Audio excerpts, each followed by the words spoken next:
Hello student, आज हम पढ़ते हैं कक्षा 10 की पाठ क्षितिज भाग 2 की उत्साह और अट नहीं रही है। अच्छा, इस पाठ में स्टूडेंट क्या है?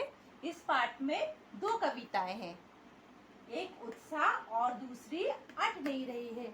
अब ये आपके बोर्ड एग्जाम में बार बार इसकी व्याख्या करने को आती है और ज़्यादातर स्टूडेंट इसकी व्याख्या नहीं कर पाते। उनको बहुत परेशानी, बहुत प्रॉब्लम क्रिएट हो जाती है इसकी व्याख्या करने के लिए, और वो अक्सर करके, ये 5 मार्क्स की आती है, अक्सर करके इसको छोड़ देते हैं। तो आज मैं आपको उत्साह की बहुत इजी, बहुत आसान लैंग्वेज में आपको इसकी समरी यानी इसकी व्याख्या आपके सामने करूंगी। स्टूडेंट, इसको गौर से सुनिएगा, इसको गौर से समझिएगा, ताकि आपकी जितनी भी परेशानियां इसकी व्याख्या करने में आती हैं वो आज आपकी सब दूर हो जाएंगी। तो आइए आज हम पढ़ते हैं कक्षा 10 हिंदी की क्षितिज भाग 2 की उत्साह और अट नहीं रही है। तो कभी स्टूडेंट जानते हैं उत्साह का मतलब यहाँ क्या लिया गया है? उत्साह से मतलब है यहाँ पर खुशी। तो कभी यहाँ खुशी का वर्णन किससे कर रहा है? कभी यहाँ खुशी का वर्णन जो कर रहा है वो कर रहा है बादलों से, यानी बारिश के आने से पहले आसमान में जो बादल छा जाते हैं और बादल छाने से जो प्रकृति में परिवर्तन होते हैं, चेंजेस आते हैं, उसको इस कविता में कवि ने दर्शाया है। अच्छा, उत्साह का मतलब क्या? एक और चीज से कवि ने लिया है। उत्साह का मतलब कवि ने एक और चीज से बताया है, वो है आह्वाना। आह्वाना यानी किसी को बुलाना। जब हम किसी को बुलाते हैं तो क्या करते हैं? उसकी तारीफें करते हैं, उसको किसी चीज का लालच देते हैं और फिर हम उसे खुशी खुशी बुलाते हैं। तो यहाँ कवि क्या कर रहा है? यहाँ कवि बादलों को बहुत खुशी से बुला रहा है। तो आइए हम इसकी व्याख्या को शुरू करते हैं। बादल गरजो, यानी कवि क्या कह रहा है? बादल आओ और गरजो, घेर घेर घोर गगन धराधर ओ। अच्छा स्टूडेंट, अब आप बहुत गौर से इस लाइन पे ध्यान दीजिएगा कि यहाँ पर क्या किया है? यहाँ पर पर्यायवाची शब्द को यूज किया है। किसको यूज किया है? पर्यायवाची शब्द यहाँ पर आया है। पर्यायवाची शब्द क्या है? धराधर। धराधर का मतलब किससे लिया गया है? धराधर का मतलब है बादल। तो धराधर किसका पर्यायवाची हुआ? बताइए। धराधर हुआ बादल का पर्यायवाची। तो क्या कह रहा है कवि? और गगन किसका पर्यायवाची है? गगन पर्यायवाची है आसमान का। गगन का क्या मतलब है? आसमान। और धराधर का मतलब है बादल। आप इसके मतलबों पे भी ध्यान दीजिएगा स्टूडेंट। अगर आप इसके मीनिंग्स को, इसके मतलब को, शब्द को अच्छे से समझेंगे तो आपको इसकी व्याख्या करना बहुत आसान हो जाएगा।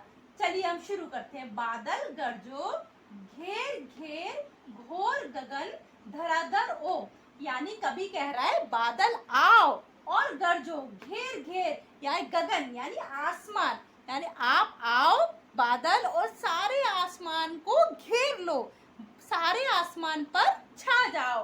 ओ बादल आओ। कितनी खुशी से कभी बादल को, अच्छा अभी क्या हुआ है? बादल आए नहीं है अभी कभी बादल को बुला रहा है कि ए बादल आओ, सारे आसमान को घेर लो और खूब पूरे आसमान पर छा जाओ।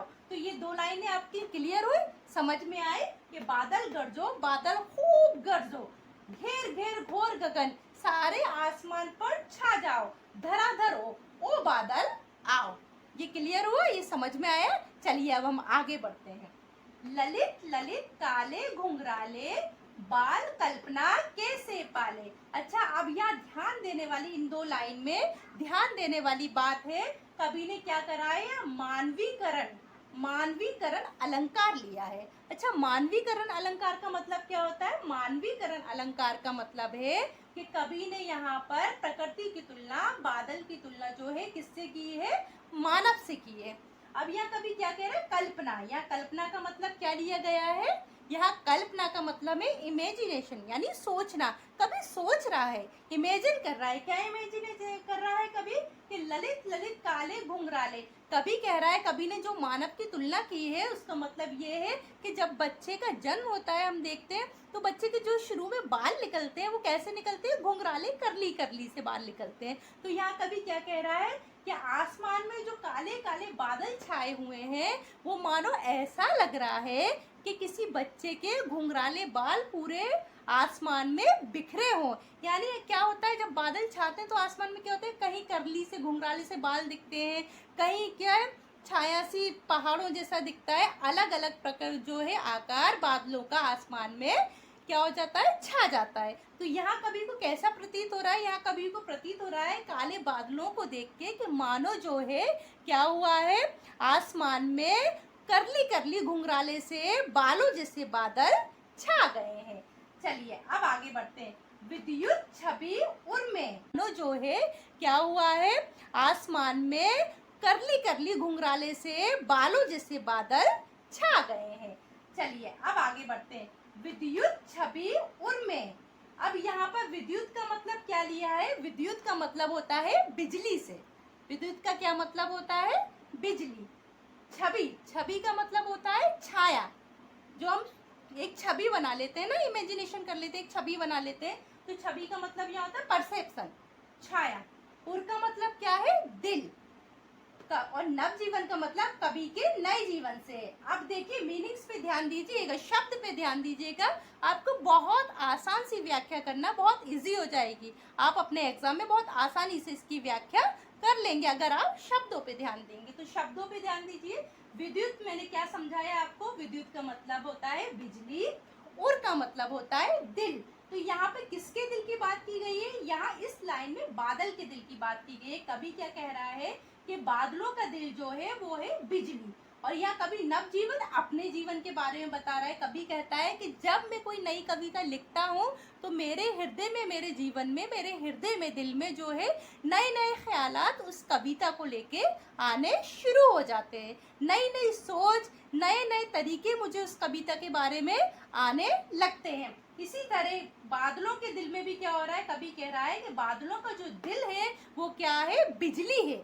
बादलों का दिल क्या बताया? कवि ने बिजली बताया। तो कवि क्या कहता है? विद्युत छवि उर्मे कवि नवजीवन वाले। यानी ए बादल, आपके अंदर जो बिजली भरी हुई है वो आप गरजा दो, गरज के साथ, चमक के साथ सारे आसमान पर बिखेर दो। ये कवि के अंदर ख्यालात आ रहे हैं। वज छिपा नूतन कविता, यानी नवजीवन की तुलना यहाँ नूतन कविता से की गई है कि जितना कुछ वज छिपा, बादलों में छिपा हुआ है, वो सब आप बरसा दो। कवि क्या कह रहा है कि विद्युत छवि उर्मे कवि नवजीवन वाले, वज छिपा नूतन कविता, इतना कुछ बादलों में बिजली भरी हुई है, चमक भरी हुई है, वो सब क्या करो आप आसमान में बिखेर दो। तो कवि कितने अच्छे तरीके से इस कविता के जरिए बादलों को बुला रहा है कि ए बादल आओ, आकर पूरे आसमान पर छा जाओ और ऐसे छाओ, ऐसे गरज के साथ बदलो, ऐसे बरसो कि सारे जो है प्रकृति में इसका मनमोहक दृश्य एक बन जाए। जब बारिश होती है, बारिश नहीं हो रही थी तो कवि का मन कैसा था? बहुत उदास था, बहुत सूना सूना उसको मन में अपने प्रतीत हो रहा था। लेकिन जब कवि ने बादलों को बुलाया और जब बारिश होने लगी और बारिश के बाद कैसा लगता है? प्रकृति में हरियाली छा जाती है, फूल खिलने लगते हैं, ठंडी ठंडी हवाएं चलने लगती हैं। तो क्या होता है? कवि का दिल खुशी से बारिश को देख के झूम उठता है। तो कवि कह रहा है कि बादल आओ, खूब घन घन घन करके आसमान में छा जाओ और खूब जोर से घन घन करके बरसो और ऐसे बरसो कि जो कुछ भी तुम्हारे हृदय में है वो सब क्या है? आप धरा पर, धरती पर बिखेर दो। तो स्टूडेंट, आपको इन लाइनों की व्याख्या बहुत अच्छे से समझ में आई होगी। आगे हम जो आगे के टॉपिक जो रहेगा उसमें हम पढ़ेंगे, आगे आने वाले टॉपिक में अट नहीं रही है। तो आशा करती हूँ आपको इसकी व्याख्या बहुत अच्छे से समझ में आ गई होगी। धन्यवाद स्टूडेंट, थैंक यू।